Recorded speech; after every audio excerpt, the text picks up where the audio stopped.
Selamat datang di 5 menit bersama Tuhan, program singkat untuk membuat hari Anda lebih baik. Topik hari ini, egois atau tidak egois? Kita pilih. Apakah Anda egois atau tidak egois? Pertanyaan sederhana ini seringkali sulit dijawab.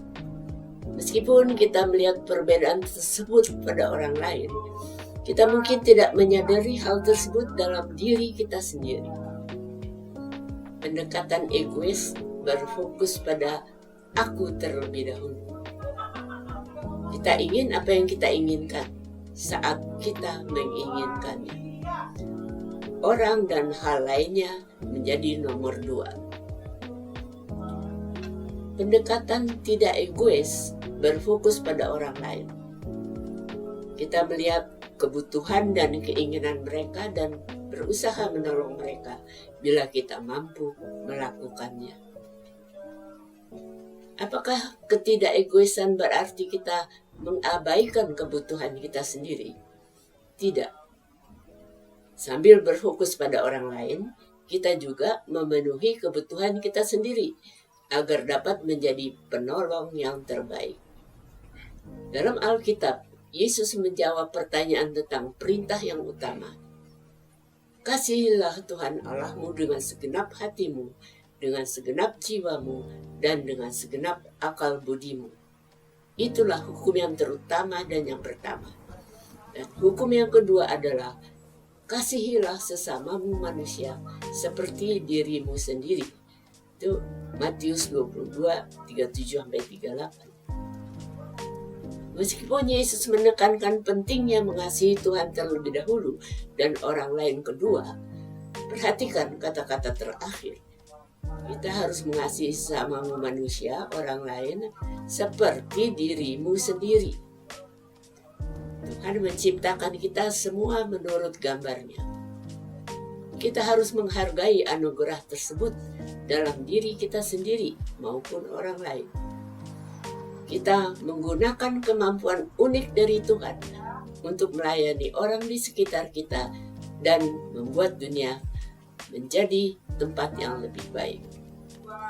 Kita sering mendengar bahwa jika kita tidak memperhatikan diri sendiri, tidak ada orang lain yang melakukannya, sehingga kita harus memprioritaskan kebutuhan kita sendiri. Tetapi keyakinan itu menimbulkan berbagai masalah, seperti yang kita lihat di dunia saat ini. Alkitab mengatakan, di mana ada iri hati dan mementingkan diri, di situ ada kekacauan dan segala macam perbuatan jahat. Yakobus 3 ayat 16. Ketika setiap orang hanya memikirkan kepentingan pribadi, konflik dan perselisihan akan terjadi. Sebaliknya, jika kita mencari kebaikan bagi semua orang di bawah pimpinan Tuhan, kita belajar untuk hidup berdampingan dan semua orang akan mendapat manfaatnya. Sayangnya, banyak dari kita menduga orang lain akan memanfaatkan kita.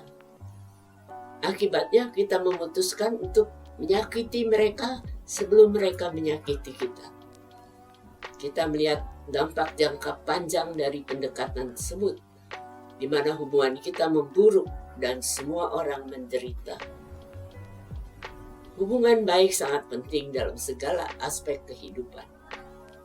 Kalaupun kita mencapai puncak kesuksesan, tetapi kita memperlakukan orang lain dengan buruk, kesuksesan tersebut tidak akan membawa kebahagiaan sejati.